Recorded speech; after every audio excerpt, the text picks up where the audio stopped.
तो भैया आज जिस मूवी को हम एक्सप्लेन करने जा रहे हैं ओकर नाम है राम तेरी गंगा मैली। आप लोग बहुत बार देखले होबा, यह बार एके देखला। मूवी के शुरुआत होला एक लड़चट नेता से जवन लहरी खा के जनता के सामने गंगा सफाई के झूठा भाषण पेल रहा होता है कि मैंने माँ गंगा की सफाई कराई है और मुझे फिर से भारी मतों से विजयी बनाए। हम सबसे अच्छा नेता हूँ। लेकिन तभी एक गजेड़ी को उसकी बात सुनी नहीं जाती और चाकू लेकर ओकरे घगेला में पेलने के लिए दौड़ के जाता है। लेकिन वहाँ खड़ा रहते हैं पुलिस वाले, गजेड़ी को दूर कर रहे होते हैं कि देश का रक्षक लहरीबाज नेता उसी भीड़ में लतिया देता है। तो भैया इस फिल्म के हीरो का नाम नरेंद्र होता है। नरेंद्र किताब पढ़ रहा होता है कि उसका बाप आ जाता है और कहता है, बेटा घरवा में मनियाल रहबा कि बहरे भी निकलबा, चला हमार ठरकी दोस्त पार्टी रख लेबा और मुर्गा भी बनैले हो, तोहके बुलैले भी हो और वहाँ बड़े बड़े नेता परेता भी आयल हवन, तोहार पेप्सी के दुकान के कोका कोला कर दिहन। लेकिन नरेंद्र कहेला, बाबूजी हमके भूख ना लगल हो, तू जा खा ला। तभी नरेंद्र की दादी उससे कहती है, बेटा बाहर की दुनिया भी तुम्हें देखनी चाहिए और लोगों से मिलना घुलना चाहिए, तू भी पार्टी में चल जा बेटा। करे पगला, भूख ना लगल हो तो जो मुर्गा खाए के मन हो हमार दुलचा ले जो मांग के लिए आए। दादी का बात मानकर नरेंद्र पार्टी में चल जाता है और वहाँ एक जवानी से भरी हुई होटल से उसे मुलाकात होता है, या ये कह लें उसका मीरा से मुलाकात होता है, जो दिल ही दिल में नरेंद्र को बहुत चाह रही होती है। होकर गन्ना अपने मुंह में लेवे बदे उतावली होती है। तभी नरेंद्र पार्टी में सबसे नमस्कारी करता है, भैया नमस्कार नमस्कार नमस्कार। लेकिन मीरा उसकी हाथ को खींचकर कोपचे में ले जाती है और मीरा कहती है, हमार जवानी तोहरे घरे के बाहर बंधल भैंसिया की तरह चरम सीमा पर हो। राजा हम तोहसे गपा गप करवावे चाहत हई। लेकिन नरेंद्र कहता है, नहीं, हम ब्रह्मचर्य का व्रत रखा हूँ, ये सब नहीं करूँगा। तभी मीरा उदास हो जाती है। एक रोज़ नरेंद्र अपने बाप से गंगोत्री जाने की जिद करता है, लेकिन उसका भंगेड़ी बाप उसे मना करता है। तभी उसका मौसा आकर उसी पर एक रोमांटिक शायरी पेल देता है। लेकिन नरेंद्र सबकी बात ना मानकर गंगोत्री चल पड़ता है कुछ लौंडों के साथ। और यहाँ आते ही उसे मुलाकात होती है जंगल के कबीले में रहने वाली गंगा से, जो उसे खाई में गिरने से बचा लेती है और उससे डबल मीनिंग में बातें करने लगती है। और तभी दोनों एक दूसरे को देखने लगते हैं और दोनों में प्यार हो जाता है। नरेंद्र का मन करता है इसके साथ अभी घपाघप कर लूं, लेकिन गंगा वहां से शर्मा कर चली जाती है। और अगले दिन नरेंद्र की याद में गंगा गाना गाने लगती है और नरेंद्र को बुलाने लगती है। नरेंद्र उठता है और दौड़ा दौड़ा उसकी आवाज़ सुनकर जा रहा होता है कि हम जैसे ठरकियों को गंगा के गीले कपड़ों से दोनों संतरे के दर्शन हो जाते हैं, जो कड़क और रसीले होते हैं। फिर नरेंद्र पहुंचता है, गंगा से कुछ बातचीत करता है, तभी गंगा वहां से चली जाती है।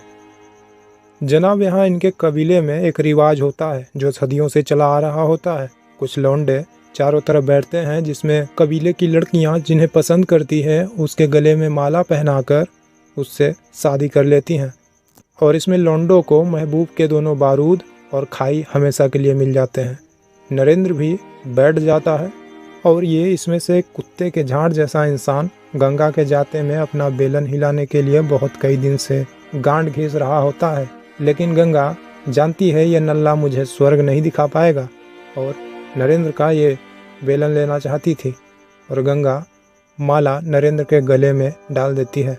और फिर क्या था, नरेंद्र ले जाता है गंगा को कबीले के कुटिया में, गंगा के आगे के गहराई में घपाघप करके अपना मोबिल गंगा के जंग लगे हुए मशीन में डाल देता है और उसके खुले दरवाजे में उंगली डालकर सो जाता है।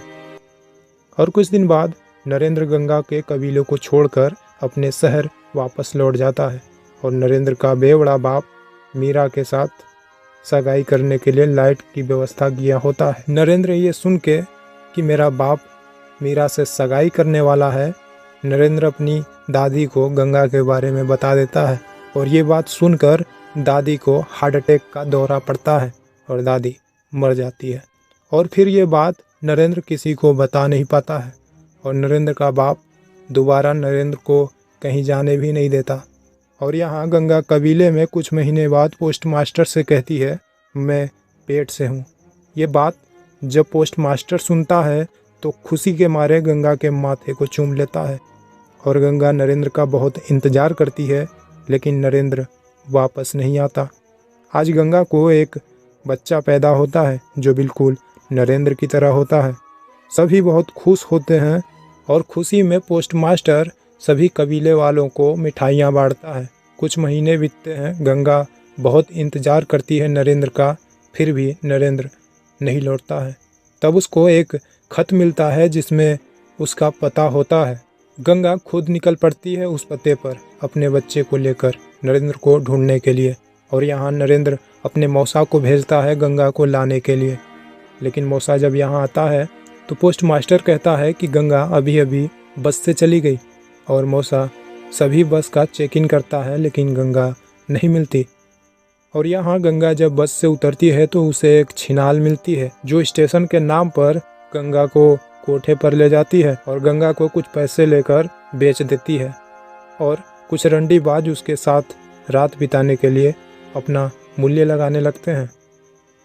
तभी गंगा वहाँ से भागने लगती है और भागते भागते एक शमशान में पहुँच जाती है और अपनी रात शमशान में बिताती है। सुबह होते ही गंगा एक पुजारी से कोलकाता का स्टेशन का पता पूछती है तो पंडित गंगा को बहलाकर अपने घर ले जाता है और दरवाज़ा बंद करने लगता है। गंगा ये देखकर घबरा जाती है और पूछती है, बाबा ये तुम क्या कर रहे हो? लेकिन पुजारी गंगा के ओखली में अपना मूसर चलाने की कोशिश करने लगता है, लेकिन पुलिस वहाँ पर तुरंत आ जाती है, पंडित को थाने ले जाती है। तभी गंगा से एक ईमानदार पुलिस वाला पूछता है कि तुम कहाँ जाना चाहती हो? गंगा कहती है, मैं कोलकाता जाना चाहती हूँ। तभी पुलिस वाला गंगा को कुछ पैसे देता है और कहता है, जाओ ट्रेन का टिकट खरीद लेना। और हवलदार से कहता है, जाओ इसको बिठा देना। यहाँ मौसा आकर नरेंद्र से झूठ बोलता है कि गंगा मर चुकी है। तभी नरेंद्र फूट फूट कर रोने लगता है। और यहाँ ट्रेन में गंगा का बच्चा बहुत रो रहा होता है, उसके स्तन में थोड़ा सा भी दूध नहीं बचा होता है। इसलिए एक बुढ़िया कहती है कि जाओ कोई बेटा स्टेशन आएगा तो बच्चे को उतार कर वहाँ पर पानी पिला देना। तभी गंगा बनारस के स्टेशन पर उतरती है और बच्चे को पानी पिलाने लगती है। तभी वहाँ से ट्रेन चल पड़ती है और तभी लोगों से कहती है कि ट्रेन रोको, लेकिन ट्रेन तो ट्रेन होती है, किसी के कहने से थोड़ी रुकती है। तभी गंगा की मुलाकात एक बहरूपिये से होती है जिसे वो गंगा उसे अपनी पूरी कहानी सुना देती है और बहरूपिया उसे मीरा के पिता के कोठे पर ले जाता है जहाँ चौदम पट्टी नहीं नाच गाना होता है। और इस कोठे पर गंगा गाती है जिसका सुर सबको बहुत पसंद आता है। और एक दिन कोठे पर नरेंद्र का मौसा आता है जिसे देखकर गंगा बहुत खुश हो जाती है और नरेंद्र से मिलने की जिद करती है, लेकिन मौसा कहता है, बहू धैर्य रख, जरूर मिलाऊंगा। और फिर इधर नरेंद्र और मीरा की शादी होने जा रही होती है। तभी नरेंद्र का मौसा गंगा को घूंघट उठाकर उसके सामने पेश करता है और गंगा गाना गाने लगती है। और गंगा का गाना सुनकर नरेंद्र उसका घूंघट उठा देता है और गंगा नरेंद्र को देखकर रोने लगती है। और भैया इन ऊंचे परिवार के झगड़ों के बाद लड़ झगड़ कर गंगा को नरेंद्र सबके सामने अपनाता है, लेकिन मीरा के बाप को ये बर्दाश्त नहीं होता है और गंगा को गोली मार देता है। और नरेंद्र उसको लतियाने लगता है, इतना मारता है कि उसको पूरी तरह से घायल कर देता है। तभी आकर मीरा कहती है कि नरेंद्र, गंगा नहीं मरी है, उसके हाथ में चोट लगा है। तभी नरेंद्र गंगा को अपने परिवार से दूर लेकर चला जाता है और सब देखते ही रह जाते हैं। तो दोस्तों, फिल्म की कहानी यहीं ख़त्म होती है। ये वीडियो आपको कैसी लगी हमें वीडियो के कमेंट में ज़रूर बताइएगा। फिर मिलते हैं एक नए कहानी और नए एपिसोड में। Bye bye.